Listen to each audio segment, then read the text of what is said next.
देखिए, एविडेंस चल रहा था और एविडेंस में आपका एक्सपर्ट ओपिनियन बताया जा रहा था भाई। विशेषज्ञ का राय या विशेषज्ञ का विचार। इसमें आपका पहला जो क्वेश्चन आपका बनता है वह ये बनता है कि एक्सपर्ट ओपिनियन के बारे में प्रावधान किस सेक्शन से किस सेक्शन तक। तो आपका एक्सपर्ट ओपिनियन के बारे में प्रावधान आपका 45 से लेकर 51 तक दिया गया है। इसमें जो राय को सुसंगत बनाया गया है यानी कि ओपिनियन या विचार। तो भूमिका जो बांधनी है आपका शुरुआती दौर में एक जनरल रूल देखना है, फिर आपका 73 कवर करना है हल्का सा, और तब आपका ये सेक्शन पढ़ने हैं। देखिए, सामान्य नियम क्या है आपका, ये हमेशा जनरल रूल याद रखा जाता है। सामान्य नियम यह है कि जब कोई गवाह या विटनेस या साक्षी न्यायालय में आता है और न्यायालय में बयान देता है यानी कि एविडेंस या साक्ष्य देता है, तो जनरल रूल यही है कि जो विटनेस होता है वह फैक्ट का विटनेस होता है यानी कि तथ्य का साक्षी होता है, राय या विचार या ओपिनियन का नहीं। यानी कि सामान्य नियम ये निकला कि कोई भी गवाह आए तो तथ्य के बारे में बताए, न कि अपना विचार प्रकट करे। ये जनरल रूल है।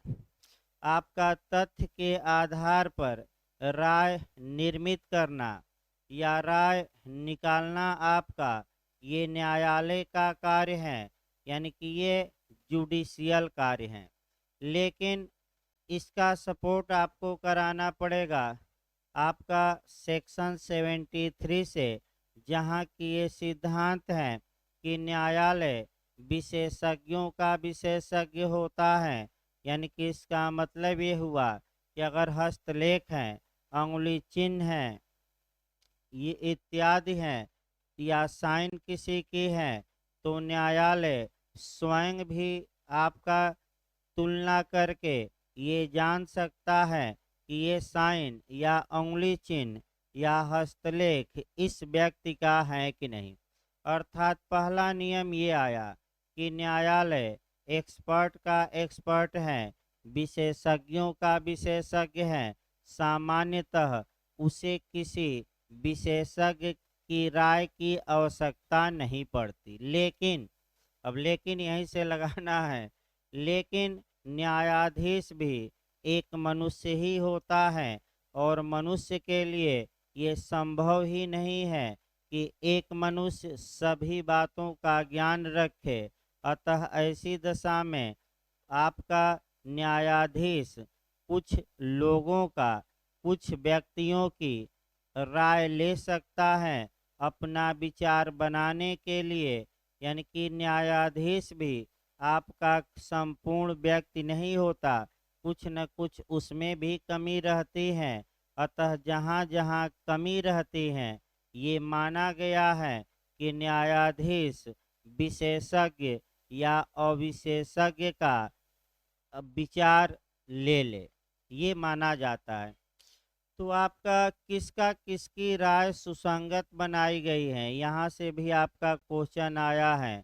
तो जो ओपिनियन रेलेवेंट बनाई गई है, बैठिए हो, वह आपका है। पहला नियम मिला एक्सपर्ट की, विशेषज्ञ की। तो सेक्शन वाइज पूछा जाता है, सेक्शन वाइज तोड़कर पढ़िएगा। अगर ये पूछे कि एक्सपर्ट ओपिनियन किस सेक्शन में सुसंगत है तो 45 मारिए, फिर अगर अगला सेक्शन दे तो 45 है, फिर 46 मारिएगा, और 51 दोनों के लिए हैं, चाहे वह एक्सपर्ट हो या एक्सपर्ट न हो। तो पहला नियम आया कि विशेषज्ञ की राय किन धाराओं में सुसंगत है, तो 45 में भी, 45A में भी, 46 में भी, और इसी में जोड़ दे 51 तो उसमें भी मारेंगे। दूसरा आपका जो एक्सपर्ट व्यक्ति नहीं है, यानी कि जो अविशेषज्ञ है उसका ओपिनियन या विचार या उसकी राय भी रेलेवेंट बनाई गई है, अगर वह सेक्शन आए तो आपका 47 मारना है, 47A मारना है, 48, 49, 50 और 51। ये भाई याद रखिएगा, पहला जो नियम है। इसके बाद आपका क्वेश्चन बनता है फ्रेंड सेक्शन कौन सा है, मित्र धारा कौन सी है। तो मुख्य रूप से आपका मित्र धारा 45 है, यानी कि 5 विषयों पर जो विशेषज्ञ हैं उनको मित्र बना लेता है न्यायालय कि आप अपना विचार प्रकट करिए। तो क्या हो सकता है नया क्वेश्चन बन जाए कि फ्रेंड सेक्शन किसे कहा जाता है, मित्र धारा किसे कही जाती है। तो 45 मारिए, एक धारा चुनना हो। इसके बाद आपका क्वेश्चन बनता है एक्सपर्ट ओपिनियन का एविडेंशियल वैल्यू बनता है कि सब्सटेंसिव एविडेंस है कि कार्बोरेटिंग नेचर का, यानी कि सारवान साक्ष्य है कि संपोषक साक्ष्य है।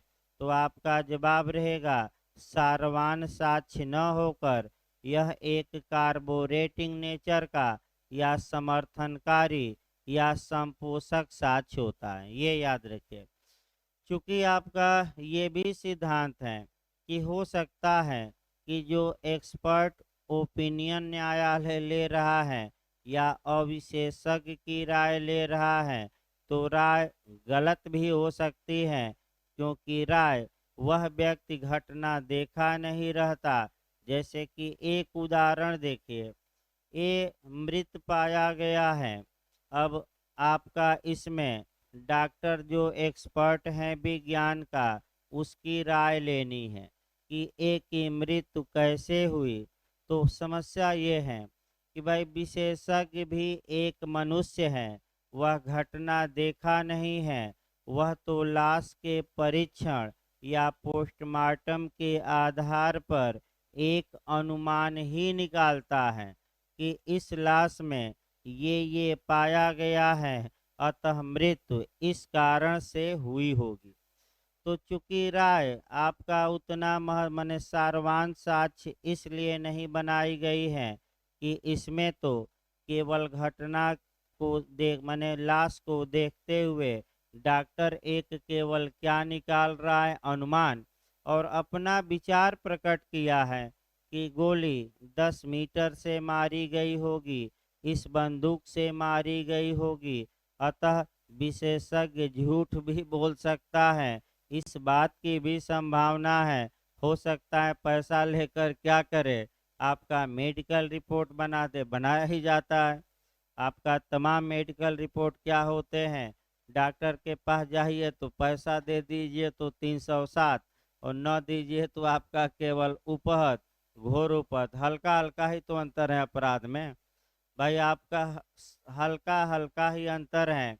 आपका कट पीट गया तो आपका चाकू मारा थोड़ा बहुत कट गया तो डॉक्टर 1 इंची का घाव हुआ है तो 6 इंची लिख देगा। दवा दारू से ठीक हो गया, अब कौन चेक करने आता है।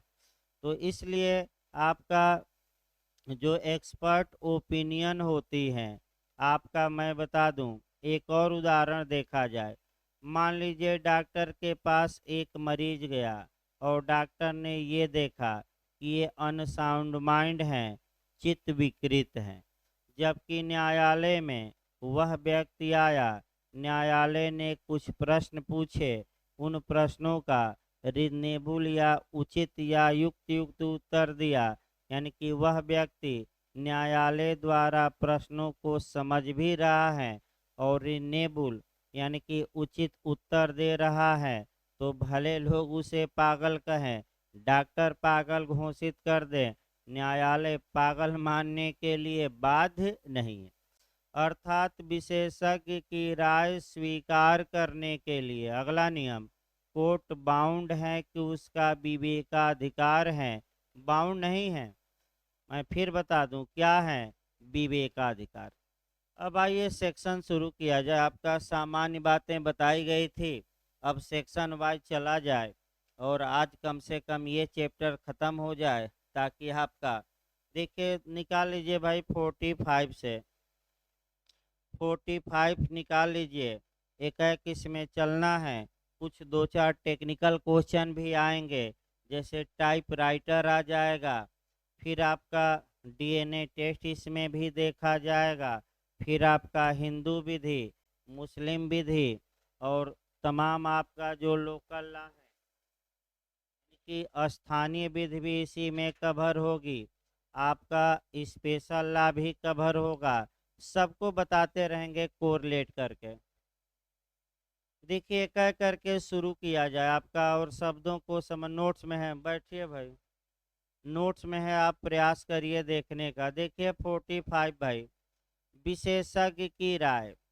जबकि न्यायालय को अब यह है कि 5 विषयों पर विशेषज्ञ की राय कोर्ट ले सकता है, तो कम से कम पांचों विषय को याद रखना पड़ता है। यानी कि एक क्रम से याद रखिएगा। देखिए इसी में मॉडल ज़्यादा बनता है। मॉडल आपका पहले बना दिया जाए कि निम्नलिखित में से कितने विषयों पर न्यायालय 45 के तहत एक्सपर्ट की राय ले सकता है, तो 5 मार्क कराइए। फिर दूसरा, पहले मॉडल बना दिया जाए, 3 4 जो पूछा जाता है। दूसरा क्वेश्चन आपका बना है कि सही क्रम क्या है, तो पहला फॉरेन लॉ या विदेशी विधि, दूसरा साइंस या विज्ञान, तीसरा आर्ट या कला, चौथा आपका हेड राइटिंग या हस्तलेख, और पांचवा फिंगरप्रिंट यानी कि अंगुली चिन्ह। फिर एक बार समझिए भाई, क्रम से याद रखिएगा। फिर हम एक बार बता रहे हैं, इसको दोहराइए, ये गलतियां न हो। तो पहला आपका हो गया विदेशी विधि, दूसरा विज्ञान, तीसरी कला, चौथा कौन है हस्तलेख, पांचवा अंगुली चिन्ह। अब उत्तराखंड का मॉडल देखिए। निम्नलिखित में से किस विषय पर न्यायालय विशेषज्ञ की राय ले सकता है, तो पहला दिया है विदेशी विधि के विषय पर, सेकंड दिया था विदेशी विधि तथा कला के विषय पर, थर्ड दिया था आपका विदेशी विधि, कला तथा हस्तलेख के विषय पर, और चौथा इनमें से कोई नहीं। तो मैं 5 विषय बता रहा हूँ। अगर पांचों विषय किसी ऑप्शन में न रहे, तो कम से कम 4 खोजिएगा। 4 न रहे तो कितना खोजेंगे? 3। 3 भी न रहे तो कितना? 2। और 2 भी न रहे तो कितना? 1। और 1 भी न रहे उसमें किसी में, तो इनमें से क्या मारेंगे? कोई नहीं। अब मॉडल देखिए कैसे मॉडल आया है। मॉडल देखिए यूपी में कैसे आया है। निम्नलिखित में से किस विषय पर न्यायालय एक्सपर्ट ओपिनियन नहीं ले सकता? इसमें दिया है विदेशी विधि, विज्ञान, कला और भारतीय विधि। तो बताइए 5 से बाहर कौन गया? भारतीय विधि। तो तुरंत आपका पहले, फिर आपका क्वेश्चन विदेशी विधि पर पिछली बार यूपी एपीओ में भी बन चुका है। तो पहला आपका एक एक शब्दों को देखा जाए, यानी कि एक एक जो 5 शब्द हैं आपका, इन्हीं को शुरुआत किया जाए। 45 में थोड़ा समय लगता है। देखिए भाई एक एक शब्द। जबकि न्यायालय को आपका विदेशी विधि के बारे में ना राय बनानी हो, यानी कि फॉरेन लॉ, यहाँ से पहला क्वेश्चन आपका उठा, और वह ये उठता है, पिछली बार भी आया है, हो सकता है दूसरे मॉडल से रिपीट कर दे। तो पहले तो भाई कॉन्सेप्ट क्लियर करिए, और आपका 57 से क्लियर करिए।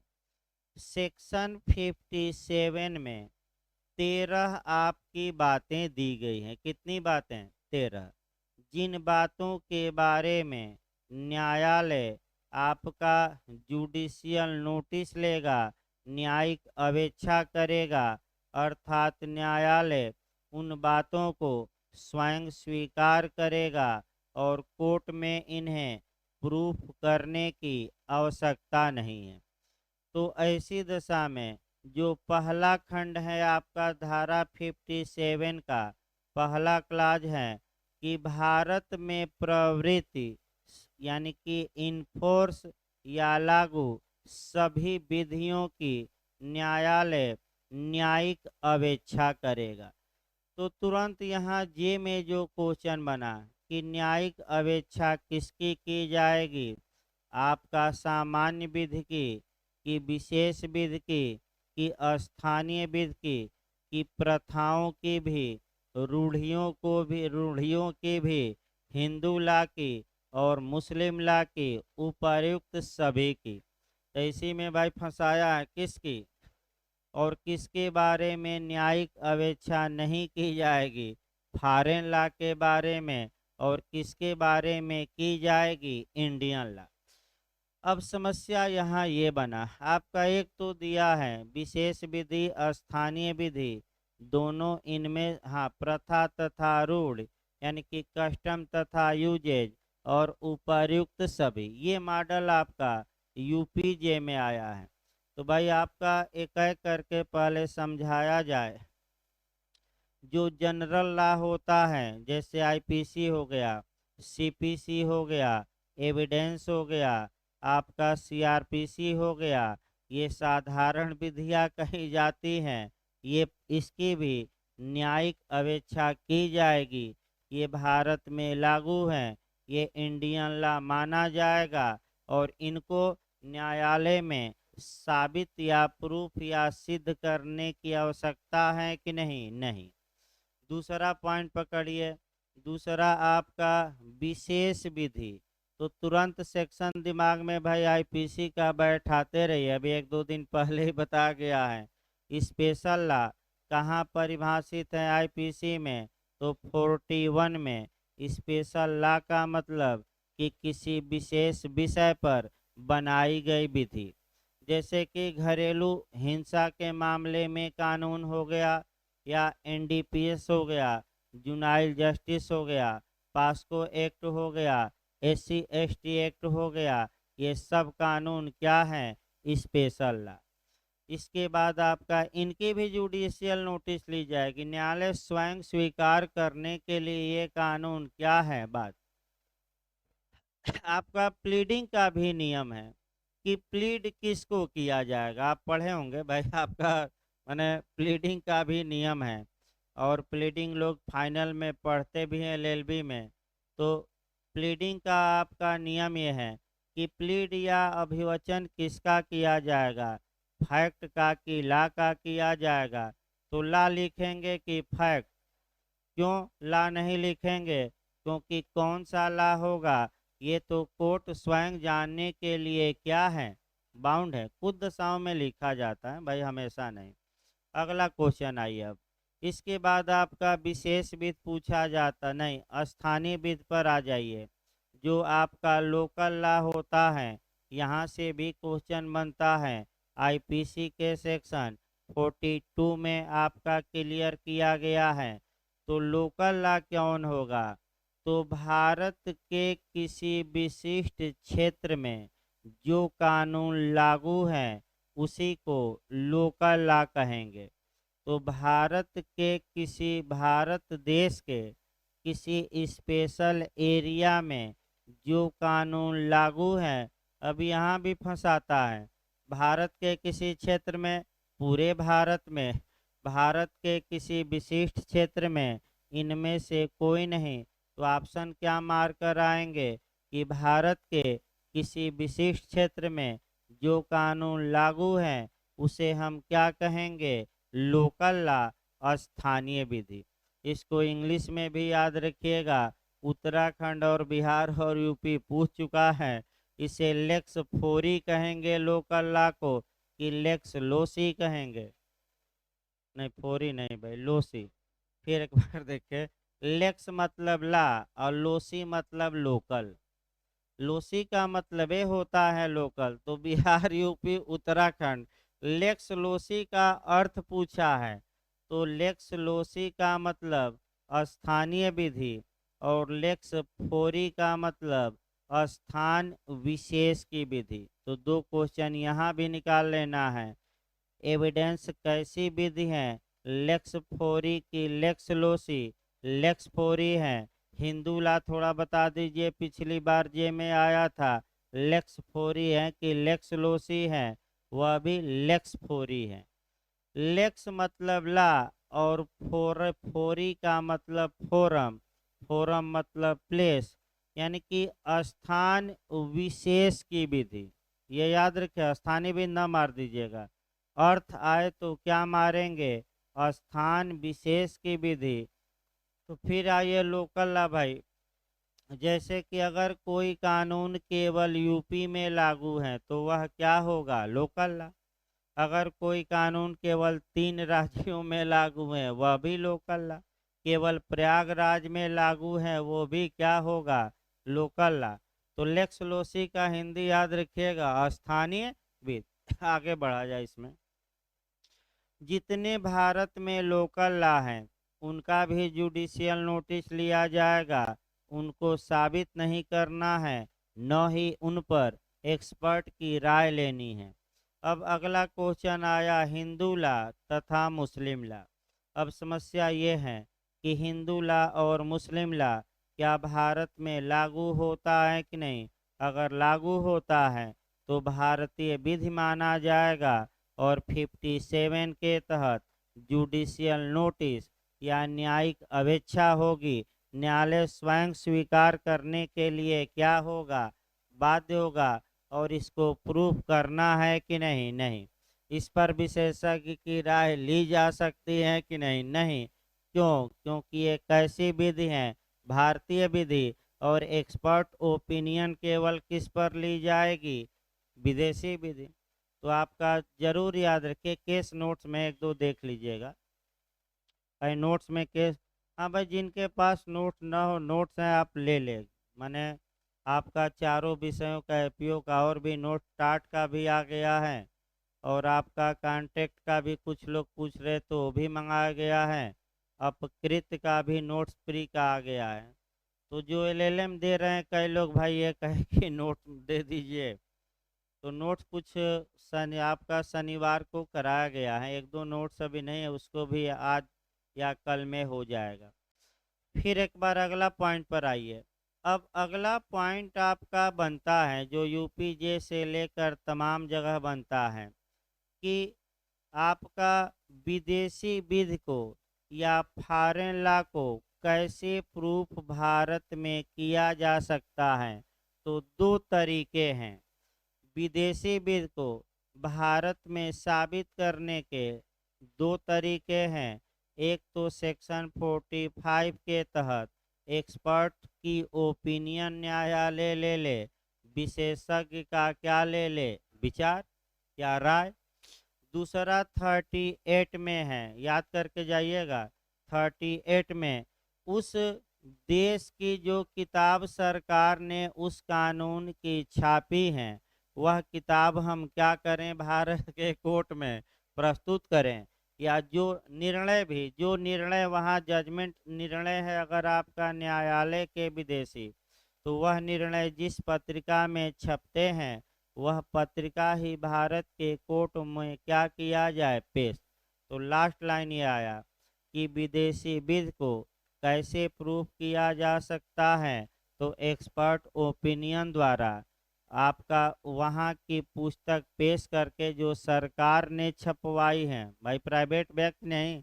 ये आप लोग पढ़ते हैं प्राइवेट व्यक्ति, ये नहीं, किसने छपवाया, बेरेक वहाँ की सरकार के प्राधिकार से, दोनों इनमें से कोई नहीं।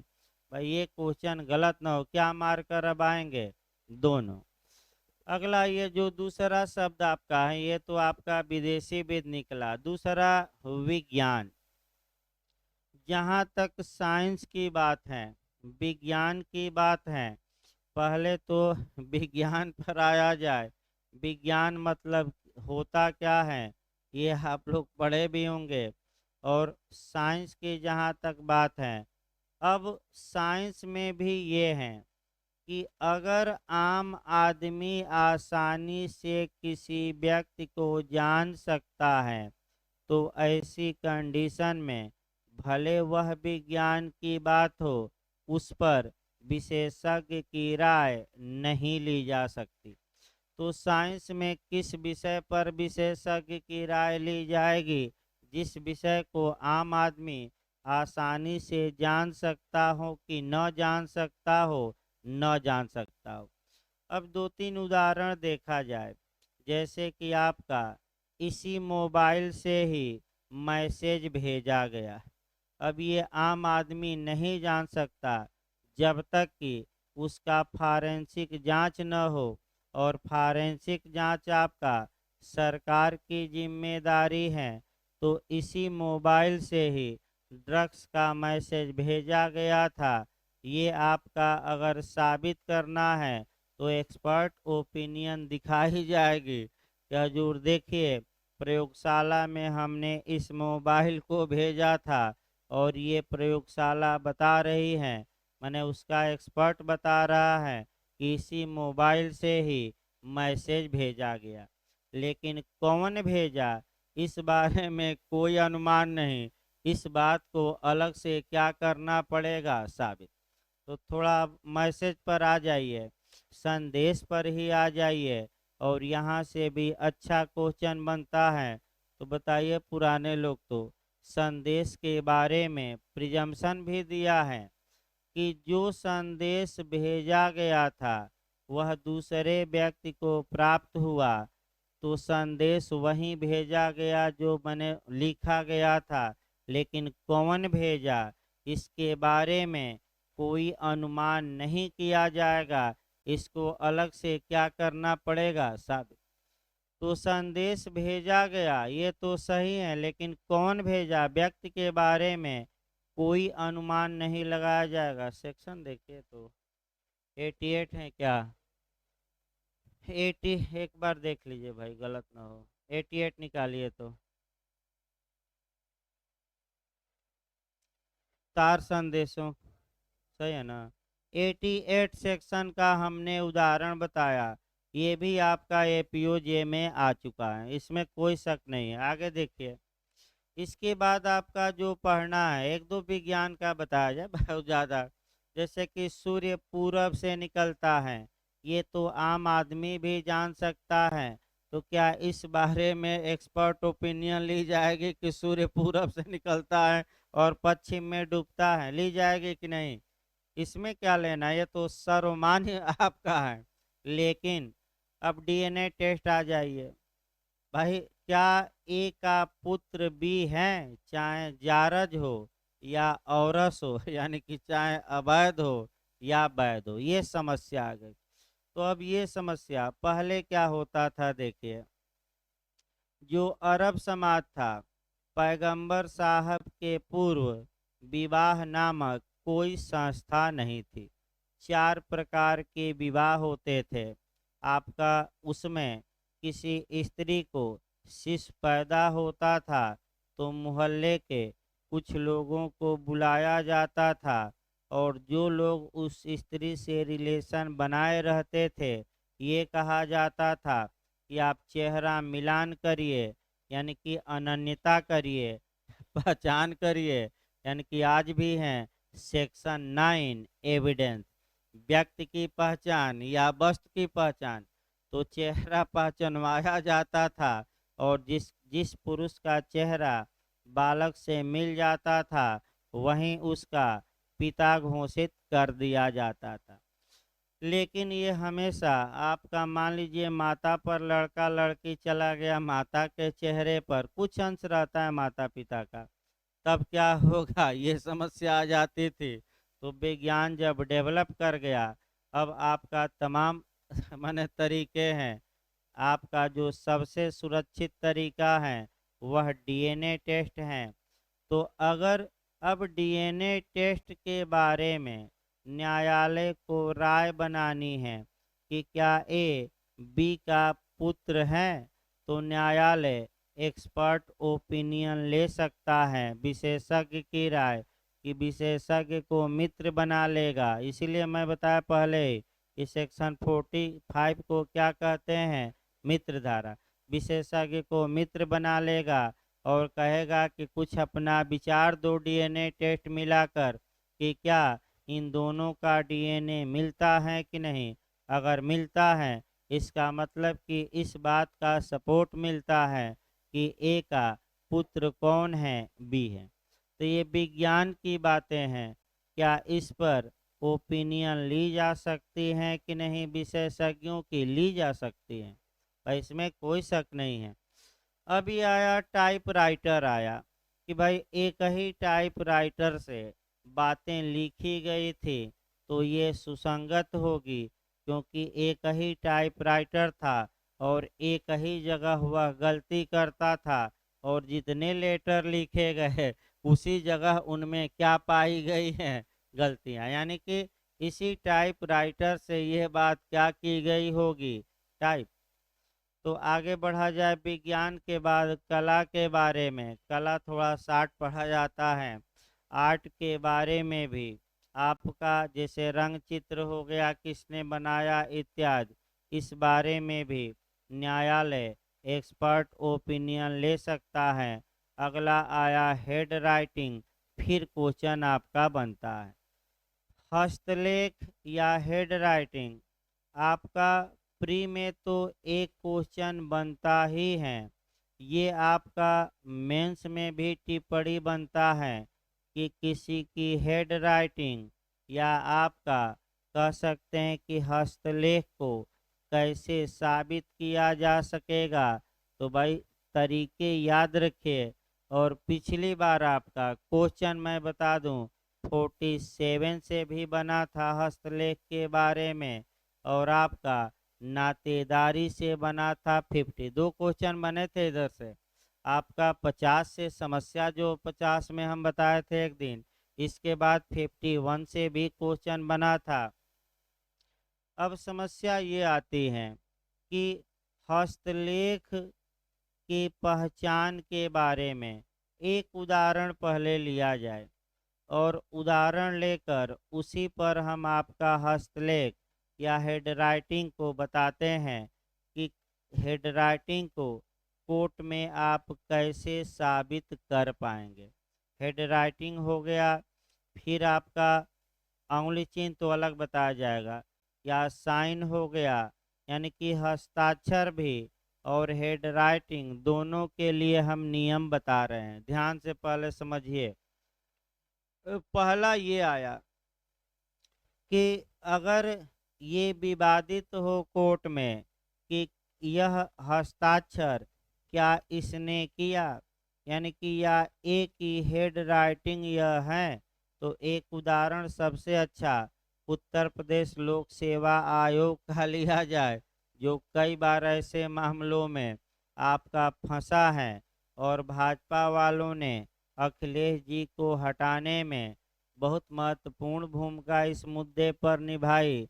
यहाँ तक कि हमारे पीएम साहब भी उस बात का उल्लेख किए थे आयोग में भ्रष्टाचार की, और कहे थे कि यहाँ तो कापी ही क्या की जाती है, बदल जाती है। तो एक लड़की थी आपका, वह मैंने मेंस लिखी थी, तत्पश्चात नंबर कम आया, वह सूचना के अधिकार के तहत अपनी कापी मांगी।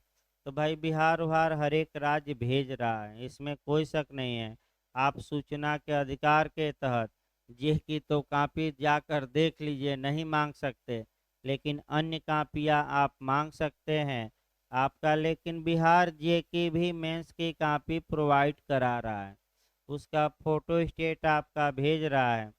कोचिंग की ही एक दो लड़कियां थी जिनका एक दो नंबर से रुका था आपका मेंस, वो अपना मंगाई थी, और आपका कापी मंगाई थी सूचना के अधिकार के तहत। आप भी मांग सकते हैं आयोगों से, कोई रोक टोक नहीं है। तो मान लीजिए कि आपका मैटर है और वह देखी कि हमारी ये तो राइटिंग ही नहीं है, और आपका फिर हाई कोर्ट चली गई कि मैंने सभी बातें लिखते हुए हाई कोर्ट में याचिका दायर की। हाई कोर्ट ने आयोग को निर्देशित किया कि इनकी कापी लेकर इस तारीख को क्या करिए, आइए। कापी उनकी हाई कोर्ट पहुंची, और आपका तो पहला नियम ये आया। अब आयोग कह रहा है कि यह इन्हीं की कापी है और इन्हीं की राइटिंग है, और लड़की कह रही है कि नहीं, ये मेरी राइटिंग नहीं है, अब ये कैसे प्रूफ किया जाएगा कि ये हस्तलेख या हेड राइटिंग इसी लड़की की है? तो आपका पहला तरीका आपका देखा जाए, कह सकते हैं 73 में। 73 में आपका पहला तरीका हम उठाते हैं, चूँकि कोर्ट से ही चला जाए। पहला तरीका ये है कि न्यायालय विशेषज्ञों का विशेषज्ञ है, अतः ऐसी दशा में उस लड़की को कहेगा वहीं कि पीछे के बेंच पर बैठिए, ये सादा पन्ना लीजिए और इसी कॉपी को देखकर आप क्या करिए, नकल करके इस 2 पेज पर लिखिए। जब लड़की 2 पेज लिख ली तो आयोग ने जो कॉपी लाई थी, लड़की की कॉपी लाई थी, ये न्यायालय चूंकि विशेषज्ञ का विशेषज्ञ है, अतः स्वतः तुलना कर ले, स्वतः मिलान कर ले कि यह कॉपी लड़की की है कि नहीं। तो पहला तरीका क्या हुआ, न्यायालय द्वारा स्वयं तुलना करके हस्तलेख लड़की का है कि नहीं, हेड राइटिंग लड़की का है कि नहीं, हस्ताक्षर लड़की का है कि नहीं, और यहाँ अंगुली चिन्ह यानी कि अंगूठा का निशान क्या लड़की का है कि नहीं, ये कौन खुद तुलना करके निकाल सकता है, न्यायालय। तो किस सेक्शन में ये पावर है, 73। तो पहला तरीका क्या हुआ, 73 के तहत न्यायालय तुलना करके हस्तलेख को देख सकता है किसका है। दूसरा तरीका 60 आ जाइए, प्रत्यक्षदर्शी साक्षी। प्रत्यक्षदर्शी साक्षी, आई विटनेस। तो भाई जो आई विटनेस है, लिखते हुए देखा है, तो क्या वह आकर गवाही दे सकता है कि नहीं कि हजूर इनका ही राइटिंग है और हम इनको लिखते हुए क्या किए थे, देखे थे। तो भाई आपका कि दूसरा क्या तरीका हो गया, जिसने लिखते हुए आपको क्या देखा था, आँखों से।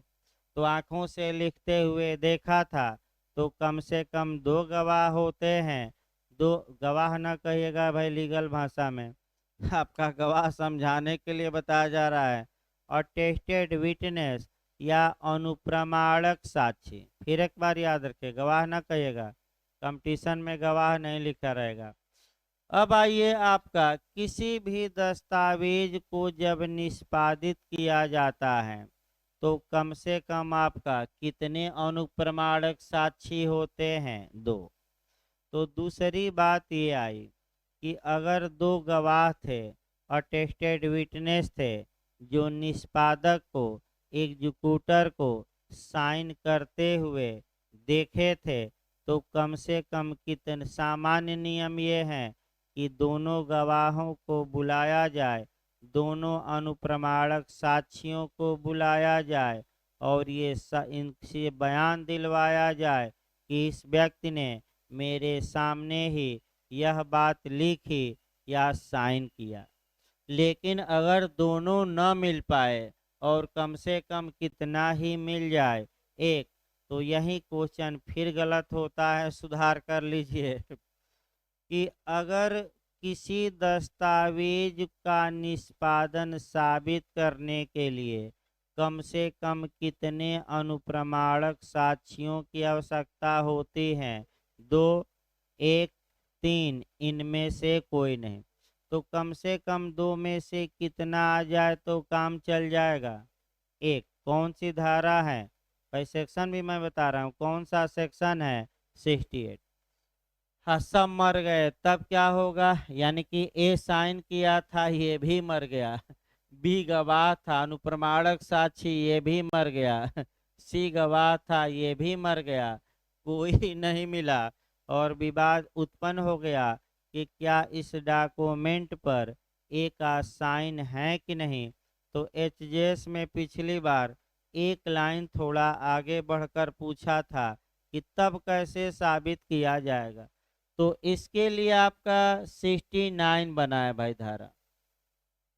यानी कि फिर एक बार देखिए, अगर किसी भी अनुप्रमाणक साक्षी का पता न लग पाए, एजेस में आया था पिछली बार भाई प्री में, तो किसी दस्तावेज का निष्पादन या हस्ताक्षर इन्हीं का है, ये कैसे साबित किया जाएगा?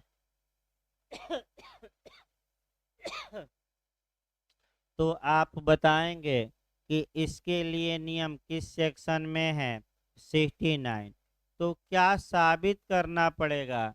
एक तो निष्पादक का, यानी कि एग्जीक्यूटर का, यानी कि जिसने दस्तावेज पर साइन किया था उसका साइन साबित करना पड़ेगा, और कम से कम एक अनुप्रमाणक साक्षी का हस्ताक्षर साबित करना पड़ेगा, यानी कि निष्पादक का हस्ताक्षर और कम से कम एक अनुप्रमाणक साक्षी का हस्ताक्षर साबित करना पड़ेगा कि जो दस्तावेज पर हैं ये लोग मर गए हैं, लेकिन इन्हीं की क्या है, ये साइन है, ये साबित करना पड़ेगा। तो अब क्या क्या साबित करेंगे? जो साइन किया था वो उसी की साइन, और एक अनुप्रमाणक साक्षी का ये साइन है, दोनों का नहीं साबित करना है। कम से कम कितना? एक का, कि इन्होंने ही क्या किया था दस्तावेज पर साइन। लेकिन ये कब होगा? जब ये दोनों मिल जाएं कि न मिलें। अब मिल जाए तो कम से कम कितना? एक। और न मिले तो साइने साबित कर दीजिए कि इस विलेख पर साइन किसका था, सी का। लेकिन केवल सी से काम नहीं चलेगा, अब किसका भी साइन साबित करना पड़ेगा, ए का भी। भाई गलत ना हो। अगला नियम आइए, अगर हस्तलेख को साबित करना है तो ऐसी दशा में अगला जो सेक्शन आता है कि जिस व्यक्ति ने दस्तावेज लिखा था या साइन किया था वह व्यक्ति स्वयं स्वीकार कर ले कि ये साइन क्या है, मेरी। तो उसके लिए जो आप सेक्शन देखेंगे 70, देखते रहिए सेक्शन भाई कौन कौन को रिलेट हो रहा है। सेक्शन 1770 के तहत इस बात का उल्लेख किया गया है कि जो व्यक्ति हस्ताक्षर किया है, निष्पादित किया है, यानी कि इस उदाहरण में विलेख पर किसका हस्ताक्षर विवादित था, ए का। तो ए अगर कोर्ट में आकर इस बात को एक्सेप्ट कर लेता है, स्वीकार कर लेता है, एडमिट कर लेता है, स्वीकृति कर लेता है कि ये जो डॉक्यूमेंट पर हस्ताक्षर हैं ये मेरा ही है, तो क्या साबित हो गया कि नहीं डॉक्यूमेंट इसी ने साइन किया था? हो गया। भाई कौन सी धारा में ये ले जाएंगे? आपका कौन सी धारा में? 70। इसके बाद पिछली बार आपका पूछा गया था जो क्वेश्चन आपका पिछली बार ही जे में पूछा गया है 47, यानी कि अविशेषज्ञ की राय द्वारा, याद रखिए किसकी राय द्वारा? अविशेषज्ञ की राय द्वारा, यानी कि ऐसा व्यक्ति जो परिचित हो और साइन या हस्ताक्षर करते हुए देख रहा हो। जैसे कि आपका क्लास में भी कह सकते हैं, दो चौरा पर आ जाइए, मान लीजिए दो सहेलियां हैं, डेली एक जगह ही बैठती हैं, कहीं और एक दूसरे का राइटिंग डेली देख रही हैं, कुछ छूट जाता है तो मिलाकर क्या करती हैं, बाद में लिख लेती हैं। तो ये लोग एक्सपर्ट नहीं हैं, लेकिन एक दूसरे के राइटिंग से परिचित हो गई हैं, क्योंकि बार बार या तो साइन या आपका राइटिंग क्या कर रही हैं, देख रहे हैं। तो बताइए क्या ये लोग एक्सपर्ट हैं? तो परिचित व्यक्तियों के, आपका परिचित व्यक्ति भी आकर ये कह सकता है कि हमारे सामने ही ये रोज लिखते थे, साथ ही बैठते थे, अतः ये राइटिंग इन्हीं का है। तो ऐसा अविशेषज्ञ जो परिचित हो, क्या उसकी राय या ओपिनियन हस्ताक्षर साबित करने के लिए, माने साबित करने के लिए साक्ष्य में प्रस्तुत किया जाएगा कि नहीं किया जा सकेगा? सेक्शन याद रखे, पिछली बार पूछा गया था कौन सा, और एक ही तो अब बचा सेक्शन कौन सा? 45 भाई, आपका 45 तो बचा ही है लास्ट में। कि एक और तरीका है कि अगर विवाद उत्पन्न हो गया तो इस व्यक्ति का ही हेड राइटिंग है, इस व्यक्ति की ही ये साइन या हस्ताक्षर है। इस बारे में न्यायालय किसकी राय ले सकता है? एक्सपर्ट की। तो एक्सपर्ट देखिए कैसे राय 1 मिनट देता है भाई, वो भी बताया जाए। जैसे कि विवाद उत्पन्न हो गया कि क्या ये साइन इनका है कि नहीं, तो ऐसी दशा में आपका जो साइन मैचिंग करने वाले एक्सपर्ट हैं, तो अब तो एक्सपर्ट कम है, अब तो कंप्यूटर ही मैच कर ले रहा है। यानी कि एक साइन देखिए, आपका चेक पर साइन तमाम जगह करते हैं, सिग्नेचर और नेचर ये कहा जाता है कि जल्दी बदलता नहीं। यानी कि जो कुत्ते की दुम होता है, वो 2 साल भी दीवार में चुनवा दीजिए, फिर निकलवाइए तो टेढ़ी की टेढ़ी ही रहेगी। उसी प्रकार आपका कहा जाता है कि करेक्टर और सिग्नेचर यानी कि नेचर और आपका सिग्नेचर जल्दी बदलता नहीं। तो हर एक आदमी का सिग्नेचर अलग अलग होता है। आपका जैसे ही आप चेक बैंक में लगाएंगे, सबसे पहले बैंक वाले सिग्नेचर ही मिलाते हैं, और हल्का सा भी डिसमैच किया तो चेक भजा देंगे कि वापस कर देंगे। अगर एक बिंदु भी कहीं लगा मिला तो उसमें ये होता है कि कैसे शब्द लिखा है, कहाँ कितना गैप दिया है, किस अक्षर को इस्तेमाल में बनाया है, कहाँ कितना लाइन खींचा है। एक आपका अथराइज आप अपना सिग्नेचर दीजिए, और बैंक वाले कंप्यूटर में फिट रखते हैं, और जब तक सिग्नेचर मैच न हो जाए तब तक पैसा नहीं देते, तो बैंक वाले खुद मिला लेते हैं। तो हेड राइटिंग में भी यही नियम है। आपका हेड राइटिंग के एक्सपर्ट भी होते हैं, सिग्नेचर मिलाने वाले भी एक्सपर्ट सरकार के होते हैं, इसमें कोई शक नहीं है। अब इनकी हेड राइटिंग ये है कि नहीं लेटर में, तो भाई आपका ऐसी दशा में तमाम अपराध लेटरों से भी होते हैं। तो ऐसी दशा में आपका कैसे साबित किया जाएगा? तो एक्सपर्ट ओपिनियन भी ली जा सकती है, यानी कि किसी विशेषज्ञ को लेटर भेजा जाए, फिर उससे कुछ लिखवा कर भेजा जाए, और कहा जाए कि बताइए इनका जो हस्ताक्षर आपका जो ये बातें लिखी हैं, ये बातें लिखी हैं मैच कर रही हैं कि नहीं। जैसे कि लास्ट उदाहरण बाबा पर दे दिया जाए, मठ वाले बाघम्बरी मठ के बाबा ने आत्महत्या की, सुसाइड नोट लिखा। अब उसमें अब विवाद ये होगा कि क्या ये नोट इनका है कि नहीं। तो बाबा कभी लिखे होंगे, वह आपका 2-4 लाइन मंगाया जाएगा, आपका क कैसे लिखे हैं, ख कैसे लिखे हैं, किस ग कैसे लिखे हैं, क्योंकि सबका लिखने का तरीका शब्द वही रहेगा, क्या रहेगा, कितना बीच में गैप दिए हैं, पुराने साइन क्या हैं, साइन इनका है कि नहीं। एक्सपर्ट मिलाएगा, ये नहीं कैसे हो जाएगा। पुराना जो दस्तावेज होगा उससे क्या किया जाएगा, मैच किया जाएगा, तब ये साबित किया जाएगा कि ये लेटर बाबा ने ही लिखा। अब ये पुलिस का काम है कि जो सरकार की प्रयोगशालाएं हैं उसमें क्या करे, साक्ष्य ये सब भेजे, वहाँ से उसका एक्सपर्ट का क्या ले ओपिनियन, और कहाँ पेश कर दे, कोर्ट में। अब आइए फिंगरप्रिंट देखा जाए। जहाँ तक उंगली चिन्हों की बात है, आपका कह सकते हैं कि मानव शरीर में एक आपका डीएनए है जो जल्दी बदलता नहीं, और आपका और पूरा राजनीति में भी इसका यूज किया गया कि इनके डीएनए में खोट है। आप जब चुनाव देखिए तो डीएनए पर भी तमाम नेताओं ने इनके डीएनए में ये है भ्रष्टाचार, इनके डीएनए में करप्शन छुपा है। जैसे मोदी जी ने कहा कि कांग्रेस के डीएनए में क्या छुपा है, करप्शन, ये लिस्ट पेश मैं कर रहा हूँ। तो डीएनए वहाँ भी आपका आता है। आपका फिर एक बार देखिए उंगली चिन्ह देखा जाए।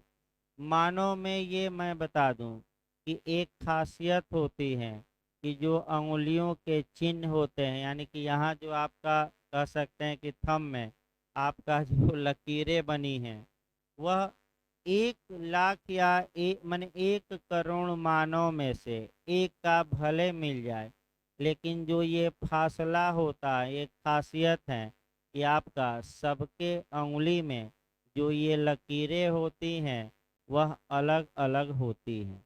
माने अलग अलग साइज होता है, अलग अलग आपका उसका ये होता है। अतः आप जहाँ भी जाइए, आपका क्या लग रहा है, चाहे आधार कार्ड बनवाइए, किसी ऑफिस में घुसिए तो क्या पहले लगाइए, थंब। जैसे ऑफिस में आप जा रहे हैं तो सबका भाई ऑफिस में मैं बता दूं कि आपका थंब लगाकर स्कैनिंग कर ली गई है, आप मशीन लगी है, आप थंब लगाइए, अंगूठा लगाइए और आप अंदर इंटर कर जाइए गेट के।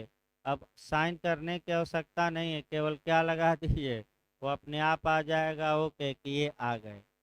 तो आपका ऐसी दशा में जो अंगुलियों के चिन्ह के निशान हैं, इन्हें इसलिए सुसंगत बनाया गया है कि इनमें आपका कोई दोष होने की संभावना जल्दी नहीं रहती है।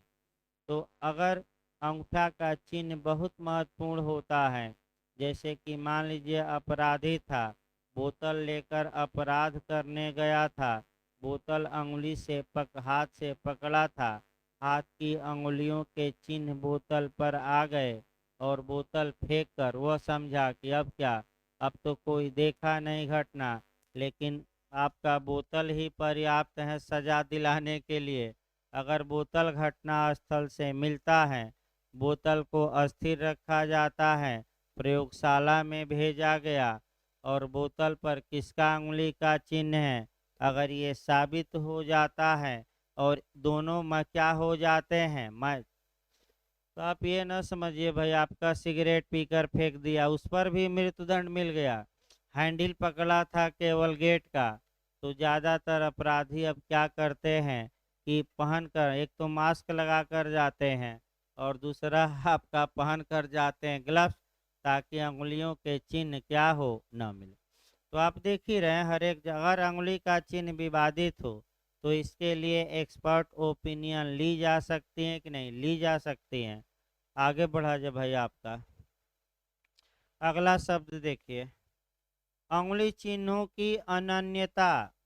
अनन्यता ना आए तो लिखिए आइडेंटिटिफिकेशन, आइडेंटिटिफिकेशन ना आए तो लिखिए शिनाख्त। भाई बैरक पर लिख लीजिए पहचान, अनन्यता, शिनाख्त, पहचान। तुरंत पहचान पर आइए, यानी कि हस्तलेख की पहचान करानी हो, अंगुली चिन्ह की पहचान करानी हो तो पहचान फिर एक बार बैक हो ये पूछा जाता है। तो बताइए आपका व्यक्ति या वस्तु की पहचान, व्यक्ति या वस्तु मैं बता रहा हूँ, हेड राइटिंग और फिंगरप्रिंट नहीं। व्यक्ति या वस्तु की पहचान किस सेक्शन में रेलेवेंट है, तो सेक्शन 9। कौन सा सेक्शन? हस्तलेख या अंगुली चिन्ह की पहचान किस सेक्शन में सुसंगत है? भाई हस्तलेख और अंगुली चिन्ह 45। फिर एक बार कवर करिए क्वेश्चन। अगर हेड राइटिंग आ जाए, फिंगरप्रिंट्स आ जाए तो 45 मार्क कराइए। व्यक्ति या वस्तु की पहचान आ जाए तब कौन सी धारा मार्क कराइए? 9। इसी के साथ आपका ये सीआरपीसी की धारा 54 ये भी पढ़ना है, जहाँ की शिनाख्त या पहचान या आइडेंटिफिकेशन परेड के बारे में प्रावधान किया गया है। तो सीआरपीसी की कौन सी धारा जोड़ लेंगे? 54A capital A जोड़िएगा।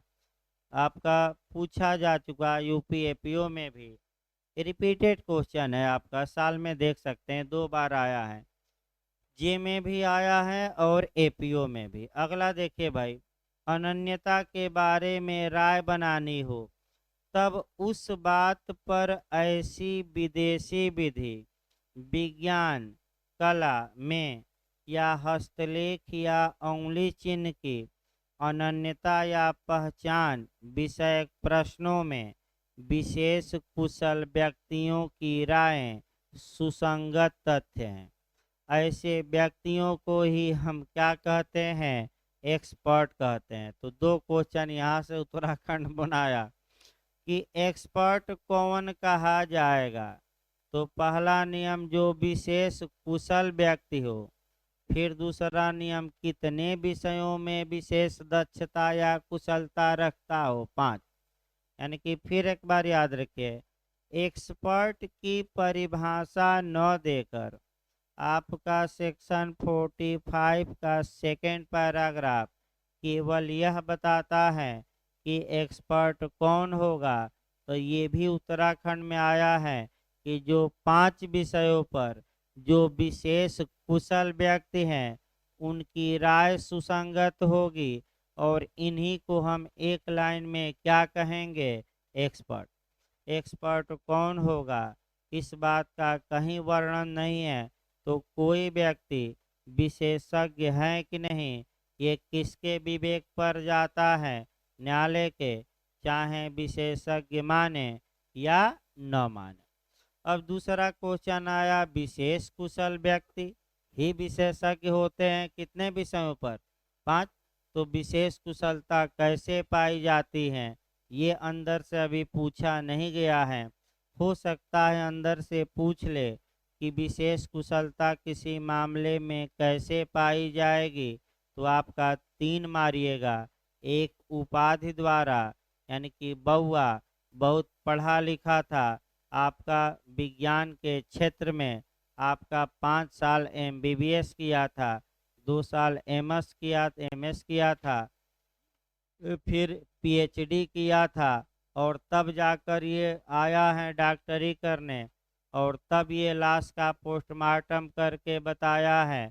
तो पहला विशेषज्ञ, ये कुशलता कैसे प्राप्त की जा सकती है, उपाधि द्वारा, यानी कि पढ़ाई लिखाई द्वारा, यानी कि डिग्री द्वारा। दूसरा आपका अनुभव द्वारा। अनुभव का मतलब ये हुआ कि भले एक आदमी एक अक्षर उस विषय पर न पढ़ा लिखा हो, लेकिन अनुभव रखता हो उस विषय पर, तो बताइए क्या वह भी विशेष कुशल व्यक्ति माना जाएगा कि नहीं माना जाएगा। इसमें सुनार वाला उदाहरण, एक सुनार का बेटवा है, आपका 25-30 साल से सोना असली है कि नकली है इसी बात की लगातार जांच कर रहा है, लेकिन एक अक्षर पढ़ा नहीं। तो बताइए पढ़ा है नहीं, लेकिन गढ़ा तो है प्रतापगढ़ियों जैसे। तो ऐसी दशा में बताइए वह एक्सपर्ट माना जाएगा कि नहीं। बताइए मौर्य जी, माना जाएगा कि नहीं। हाँ, नहीं पढ़ते रहिए, अभी असर असर से नहीं अब काम चलेगा। थोड़ा मेहनत करिए, लोग क्वेश्चन पूछ रहे हैं, पता लग रहा है आप जवाब नहीं दे पा रहे हैं। भाई जवाब नहीं दे पा रहे हैं तो मेहनत करना पड़ेगा, और मेहनत का कोई विकल्प नहीं है। ये आपका पंचौरा से नहीं काम चलेगा, मेहनत करिए। फिर हम एक बार सलाह दे रहे हैं भाई। हाँ भाई, जिनसे क्वेश्चन पूछा जा रहा है नहीं बता पा रहे हैं तो भाई मेहनत करिए। अब कोई जूनियर आपसे क्वेश्चन पूछ रहा है, तो ऐसी दशा में ये भी नियम है कि सीनियरों को चाहिए कि भाई अपना सद्भावना पूर्वक उनका आंसर दें। नहीं आ रहा है तो भाई आपका ये भी है कि हमसे पूछ लें, दूसरे लोगों से पूछ लें, क्योंकि आपका वाक और अभिव्यक्ति की स्वतंत्रता है। एक दूसरे से पूछेंगे तभी तो आगे बढ़ेंगे, और ज्ञान तो बांटने से बढ़ता है। आपका कुंठित होकर छुपा लेंगे तो वहीं आपका मेढक का क्या बन जाएंगे, आपका माने कुएं का क्या बन जाएंगे, मेढक। तो भाई कुएं का नहीं मेढक आपका धरती का बनिए मौर्य जी। और आपका क्वेश्चन ना आए तो हमसे पूछ लिया करिए, कोई दिक्कत नहीं है भाई, लेकिन पढ़िए। आगे देखिए भाई, आपका अंगुली चिन्ह की अनन्यता विषय है। देखिए आपका विशेष कुशलता बताया जा रहा था, दूसरा बताया जा रहा था अनुभव, सुनार वाला याद रखिएगा। तीसरा आपका शौक पाला जाए, यानी कि इसी को थोड़ा संविधान में भी हम एक जोड़ेंगे। तीसरा, कोई व्यक्ति पढ़ा लिखा तो नहीं है लेकिन उसे शौक है। तो आइए एक वकील साहब का शौक करा दिया जाए। मान लीजिए एक वकील साहब हैं, वह आपका हस्त माने अंगुलियों के चिन्हों के बारे में ज्ञान तो नहीं रखते, लेकिन 10 साल से 20 साल से लेंस ले लिए हैं और लोगों की उंगलियों के चिन्ह क्या करते हैं, अंगूठा मिलाते रहते हैं, तो क्या वह एक्सपर्ट माने जाएंगे कि नहीं? क्योंकि वो शौक से उस विषय पर क्या पा लिए हैं, कुशलता। तो तीन तरीका होता है विशेष कुशल का, याद रखिएगा कौन कौन? शिक्षा या उपाधि, दूसरा कौन है, अनुभव, और तीसरा कौन है, शौक। अगला क्वेश्चन इसमें आइए। अब ये एक्सपर्ट ओपिनियन के बारे में आपका ये बताई गई बातें, यहाँ से भी टेक्निकल क्वेश्चन बनता है भाई, गलत ना हो हम बता दें। ये जो विशेष कुशल व्यक्ति कौन माने जाएंगे, उत्तराखंड 2-3 बार क्वेश्चन बहुत घुमावदार बनाया है। तो जितना आप घुमावदार बनाए भाई, मेन ये है कि आपका कंसेप्ट क्लियर होना चाहिए। अब क्या मॉडल इसमें बन जाए, तो मॉडल जब नया बनता है तो वह कंसेप्ट ही काम करता है, ये बेयर काम नहीं करेगा। अगला देखिए आपका, ये 3 दृष्टांत हैं, तीनों दृष्टांत आपका देख लिया जाए। प्रश्न यह है कि क्या क की मृत्यु विष द्वारा कारित हुई? जिस विष के बारे में अनुमान है कि उससे क की मृत्यु हुई, उस विष से पैदा हुए लक्षणों के बारे में जो एक्सपर्ट ओपिनियन है वह क्या होगी, सुसंगत। तो तमाम विष हैं या जहरीले पदार्थ हैं जहाँ की आज भी भारत में उसका विशेषज्ञ ही नहीं है। ये सही बात है कि भारत में हर एक चीज़ की उसके लिए इंग्लैंड में लाइब्रेरी माने प्रयोगशाला है। जैसे कि सुनंदा पुष्कर थी जो शशि थरूर की पत्नी थी, उनकी मृत्यु कैसे हुई? अब कांग्रेस की सरकार थी, दबा दिया गया मृत्यु का कारण। आज तक कोई बता नहीं पाया कि मृत्यु कैसे हुई। कुछ लोग ये कहते हैं कि उनको आपका दिया गया, भाई सीबीआई पर भरोसा नहीं है कि सीबीआई का कह दीजिए कि मान लिया ऐसे हुई। सीबीआई तो आपका तोता है। शशि थरूर मोदी जी के पक्ष में बोलेंगे तो सुस्त पड़ जाएगी, और विरोध में बोलेंगे तो क्या होगी, 2-4 साक्ष्य पालेगी। तो उस पर विश्वास उतना नहीं है अब लोगों का, भले सीबीआई जांच हो इत्यादि। फिर एक बार देखिए, तो ऐसी दशा में उनके मृत्यु का कारण का पता ही नहीं चल रहा था, तो भेजा गया आपका इंग्लैंड। तो इंग्लैंड में उसमें भी हैं कि आपका कई इस समय रासायनिक माने कह सकते हैं पदार्थ हैं जो पता ही नहीं लगेगा और आप मर जाएंगे। तो ऐसी दशा में अब किस विष से मृत्यु हुई, तो प्रत्येक विष का जो लक्षण होता है वो अलग अलग होता है। कुछ मामलों में मुख से गाज फेंकेगा, तो कुछ मामलों में शरीर पीला पड़ जाएगा, अकड़ जाएगा, तमाम लक्षण हैं। तो और ये डॉक्टर ही पढ़ते हैं, हमारे बस की बात नहीं है। तो डॉक्टर जो एक्सपर्ट हैं वो बता रहा है कि इस विष के लक्षण पाए गए हैं, अतः उस हमारी राय है, विचार है कि यही विष क्या किया गया होगा, दिया गया होगा। दूसरा प्रश्न यह है कि क्या अमुक कार्य करते समय चित्त विकृत के कारण उस कार्य की प्रकृति या यह कि जो वह जो कुछ कर रहा है वह दोषपूर्ण या विधि के प्रतिकूल था, जानने में असमर्थ था कि नहीं? तो डॉक्टर ने देखा था और कहा था कि ये तो असमर्थ हैं, तो डॉक्टर की राय सुसंगत होगी कि नहीं, अनसाउंड माइंड पर होगी। आपका तीसरा दस्तावेज छोड़ दीजिए, आगे चलिए भाई। अब आइए आपका 45A, अब छोटी छोटी धाराएं आएंगी। 45A से बस 2 लाइन याद करना है। इलेक्ट्रॉनिक साक्ष्य के परीक्षक का मत किस सेक्शन में सुसंगत बनाया गया है? 45A में। क्या यह एक्सपर्ट माना जाएगा कि नहीं माना जाएगा? तीसरा क्वेश्चन आपका आया कि यह धारा कब जोड़ी गई? 45 से, वो भी अंडरलाइन कर लीजिएगा, कब जोड़ी गई? 2008 में जोड़ी गई। सूचना प्रौद्योगिकी संशोधन अधिनियम 2008 में जोड़ी गई।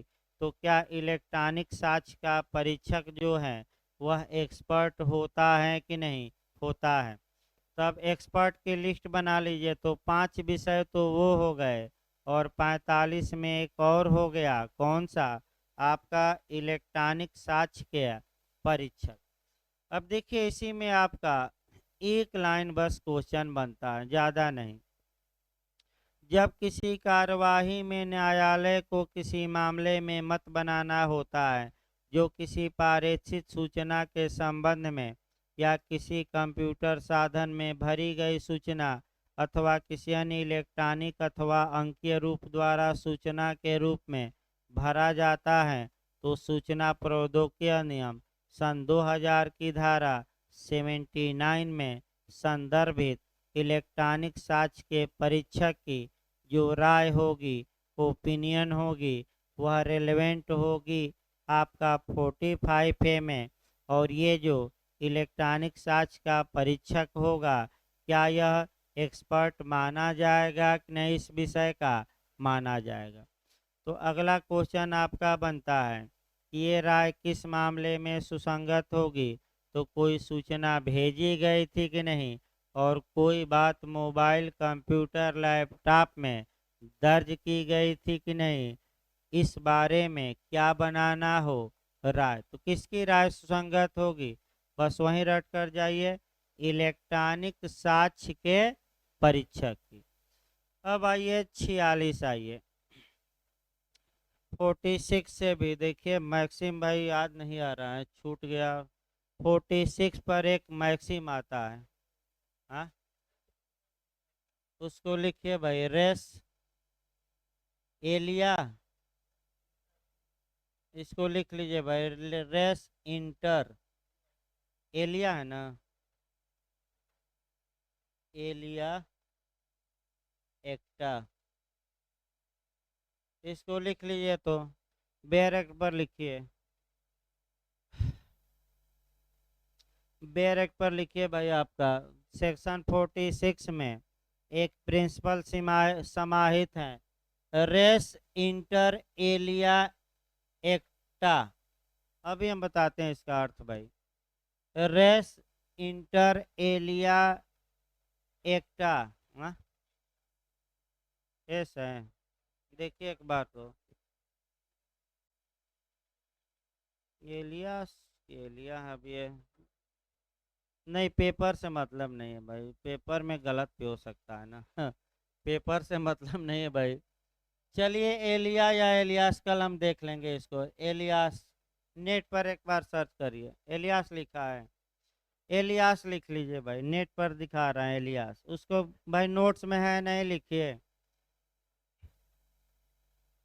एलिया या एलियास जो भी आए लिखिए, उसको नोट्स पर भी लिख लीजिए, है नहीं।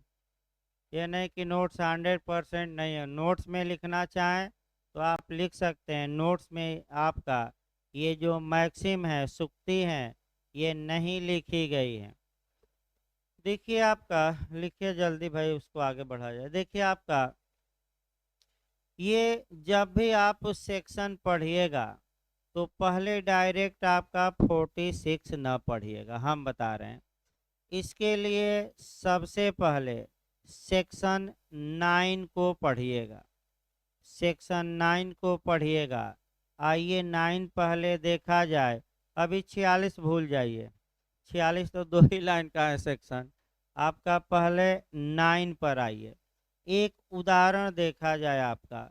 मान मान लीजिए ए एक अपराध होता है, फिर आपका अभियुक्त चाय की दुकान पर चाय पी रहा होता है। तब तक आपका कुछ लोग वहां पंचौरा करते हैं दुकान पर कि पुलिस इधर ही कल जो घटना हुई है अभियुक्तों को खोजने आ रही है। तो एक व्यक्ति आधी कप चाय पिया था, आधी कप धीरे से रख दिया और बिना किसी से बोले चुपके से निकल गया वहां से। तो इससे एक बात का इंडिकेशन मिलता है। इससे एक तो पहली बात, धारा 8 में उसका सबसिक्वेंट कंडक्ट माना जाएगा पश्चातवर्ती आचरण। इससे एक अनुमान इंगित होता है, एक इंडिकेशन मिलता है, इस बात का समर्थन मिलता है कि भाग गया तो हो सकता है इसी ने अपराध किया हो। इससे एक अनुमान मिलता है। तो ये जो अनुमान मिलता है ये किस सेक्शन में रेलेवेंट होगा? 9 में। फिर एक बार देखिए, आपका विवादक तथ्यों या सुसंगत तथ्यों से, यानी कि फैक्ट या फैक्ट इन इशू या रेलेवेंट फैक्ट से जो अनुमान इंगित होते हैं या जो अनुमान इंगित हुए हैं उनका क्या होता है? खंडन। यानी कि जो अनुमान इंगित हुए हैं, जो बातें उनका सपोर्ट करें, सेक्शन 9 में वो भी रेलेवेंट हैं। और जो बातें उनका विरोध करे मतलब खंडन करे, खंडन करे मतलब कंट्राडिक्शन करे, अगेंस्ट में जाए या विरोधी बातें बताए, वो भी सेक्शन 9 में क्या है? सुसंगत। यानी कि समर्थन करने वाले तथ्य भी और कौन सा? विरोध। तो आपका देखिए, आपका एक उदाहरण कम से कम इस पर और देखा जाए। जब वह भाग गया तो सेक्शन 8 के तहत ऐसे व्यक्ति का वह सब्सिक्वेंट कंडक्ट रहा, पश्चातवर्ती आचरण रहा, तो इससे एक अनुमान निकला कि हो सकता है इसने अपराध किया। लेकिन इस अनुमान का जितनी बातें सपोर्ट करे वे बातें सेक्शन 9 में रेलेवेंट, और जितनी बातें क्या करे? विरोध करे। तो आइए देखा जाए, एक कम से कम विरोध करवा दिया जाए। जैसे कि आपका ये दिखा सकता है कि हजूर हमारे दूसरे मित्र ने सिविल लाइन में हमें बुला लिया था काफ़ी पिलाने के लिए, तो जब काफ़ी मिल रही है तो मैं चाय क्यों पीता? आधी कप चाय पीकर मैं क्या किया? फरार हो गया जल्दी से कि न 3 में रहूँगा न 13 में, न ही चाय मिल पाएगी पूरी न काफ़ी। वहाँ अच्छी व्यवस्था है भोजन की, तो वहीं चल कर क्या किया जाए? काफ़ी पिया जाए। तो इसका मतलब कि जो अनुमान निकला था कि यह फरार हो गया तो हो सकता है अपराध किया है, वह अनुमान का वह क्या कर दिया? खंडन। अब इसी को यहाँ भी आपका सिद्धांत ये अप्लाई हो सकता है।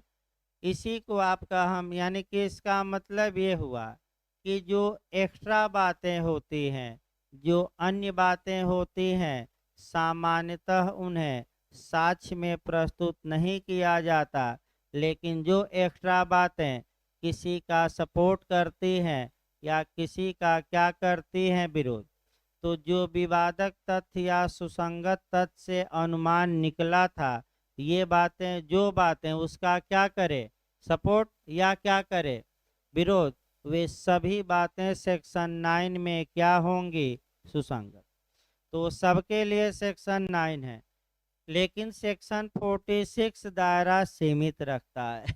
दायरा सीमित इसलिए है कि विशेषज्ञ ने अपनी ओपिनियन दी, यानी कि अपनी राय दी, तो इस राय का विरोध करने वाले जितने भी तथ्य हैं या राय का समर्थन या क्या करने वाले? सपोर्ट। तो धारा 9 तो व्यापक वे में थी, लेकिन 46 सीमित दायरा रखती है। कैसे सीमित दायरा रखती हैं? कि जो बातें विशेषज्ञों की रायों का सपोर्ट करती हैं, यानी कि समर्थन करती हैं, भले वह फालतू बातें हो, भले वह एक्स्ट्रा बातें हो, भले वह कहीं सुसंगत न हो। किस सेक्शन में सुसंगत हो जाएगी? 46 में। और जो बातें विशेषज्ञ की राय का कंट्राडिक्शन करती हैं, खंडन करती हैं, वे बातें भी किस सेक्शन में सुसंगत? 46 में। तो 46 बस एक लाइन की धारा है कि विशेषज्ञ की राय का समर्थन या खंडन करने वाले सभी तथ्य क्या होंगे? सुसंगत होंगे, भले वह किसी धारा में न आते हों। अर्थात अन्य बातें भी क्या होती हैं? आपका सुसंगत, जो आपका राय से क्या हुई हैं? जुड़ी हैं। कैसे जुड़ी हैं? या तो वह उसका क्या करे? सपोर्ट, या क्या करे? विरोध। इसी को आपका सपोर्ट या विरोध वाली बातें सुसंगत होती हैं। ये 46 में सिद्धांत हैं, ये लैटिन मैक्सिम भी हैं। आपका फिर एक बार देखिए, तो एक दो उदाहरण तो कम से कम आपको जानना पड़ेगा। जैसे कि डॉक्टर ने ये बताया, देखिए आपका दृष्टांत तभी हम बताएंगे, पहले दूसरा दृष्टांत उदाहरण लिया जाए, तब बेरेक्ट का दृष्टांत भी पूछा जाता है। दो दृष्टांत हम अभी बताते हैं। जैसे कि डॉक्टर ने ये बताया कि गोली 10 मीटर से मारी गई होगी, नहीं ये आपका एक गवाह गवाही देने आया जो अपनी आंखों से घटना देखा था, और वह भी बयान दे रहा है कि हजूर हम अपनी आंखों से घटना देखे हैं और गोली 10 मीटर से लगभग दूर से मारी गई होगी। तो आप लोग बताइए, जो विशेषज्ञ ने राय प्रकट की है उसका ये बातें समर्थन करती हैं कि विरोध? समर्थन। तो आपका 46 में ये बातें हो तो अलग भी जाएगा, लेकिन क्या हो जाएंगी? सुसंगत। अब आइए, एक व्यक्ति आया गवाह, डॉक्टर ने कहा कि गोली 10 मीटर दूर से मारी गई होगी, उसकी राय में एक गवाह देने आया, कहा कि 50 मीटर दूर से वह व्यक्ति गोली चलाया। तो दोनों में क्या हो गया? कंट्राडिक्शन। तो कंट्राडिक्शन वाली बातें भी सुसंगत की विसंगत? संगत की धारा में। तब दृष्टांत देखिए, प्रश्न यह है, क्या क्या क को अमुक विष दिया गया? तो आपका यह तथ्य सुसंगत है कि अन्य व्यक्तियों में भी जिन्हें वह विष दिया गया था, अमुक लक्षण प्रकट हुए थे जिनका उस विष के लक्षण होना विशेषज्ञ प्रतिज्ञात या प्रख्यात करते थे। इसका मतलब ये हुआ कि क्या ए को आपका मैंने कह सकते हैं कि कोई विशिष्ट विष दिया गया जिससे इसकी मृत्यु हो गई। तो इस बात का सपोर्ट करवाइए कि हजूर अन्य लोग भी हमारे अस्पताल में आए थे, उनमें भी वही लक्षण पैदा हुए थे जो ए में हुआ है, उनको भी इसी विशिष्ट प्रकार का विष दिया गया था। अतः पूरी संभावना है कि ए को भी यही विष क्या किया गया होगा? दिया गया होगा। तो विशेषज्ञ की राय को पूर्ववर्ती घटनाएं क्या कर दी? सपोर्ट। तो पूर्ववर्ती घटनाएं जो हैं, जो विष लोगों को दिया गया, वो विसंगत हैं, लेकिन विशेषज्ञ की राय का क्या करती है? सपोर्ट। तो किस धारा में वो सुसंगत हो जाएंगे? 46 में। दूसरा देखिए, प्रश्न यह है कि क्या किसी बंदरगाह में कोई बाधा अमुक समुद्र भित्ति के कारण हुई थी? आपका यह तथ्य सुसंगत है कि अन्य बंदरगाह जो अन्य दृष्टियों से वैसे ही स्थित थे, किंतु जहां ऐसी समुद्र भित्तियां नहीं थी, लगभग उसी समय बाधित होने लगे। यानी कि एक बंदरगाह पर मान लीजिए कि उथल पुथल मची है समुद्र में, तो वैसे ही बंदरगाह थे उसी नेचर के, उसी समय वहाँ भी क्या हुआ? उथल पुथल मची। तो क्या ये बातें सुसंगत होंगी कि नहीं होंगी? क्योंकि उथल पुथल अन्य जगह मची, हमारे यहाँ भी मची।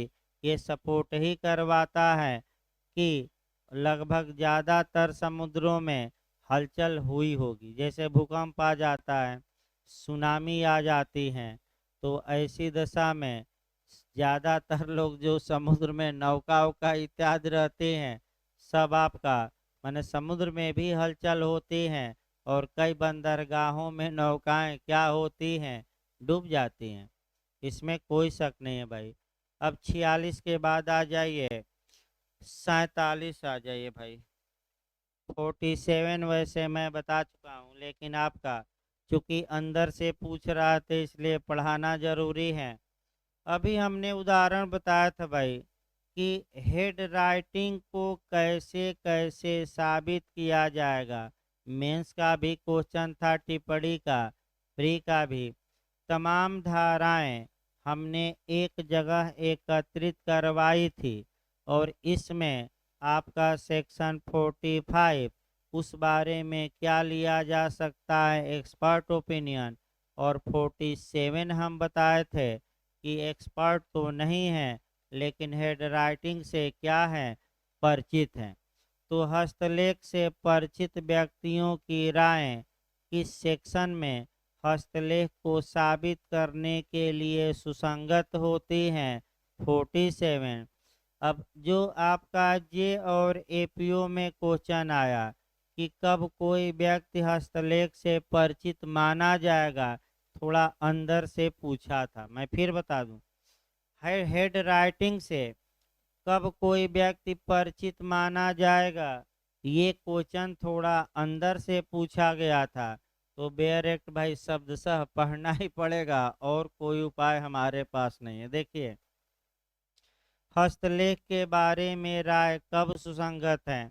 तो जबकि न्यायालय को राय बनानी हो कि कोई दस्तावेज किस व्यक्ति ने लिखी या साइन की, तो केवल हस्तलेख की आपका सिग्नेचर की दोनों के बारे में पूछ सकता है। केवल हस्तलेख है कि सिग्नेचर की दोनों के बारे में धारा 47 प्रावधान करती हैं। दोनों दोनों मार्क रहेगा।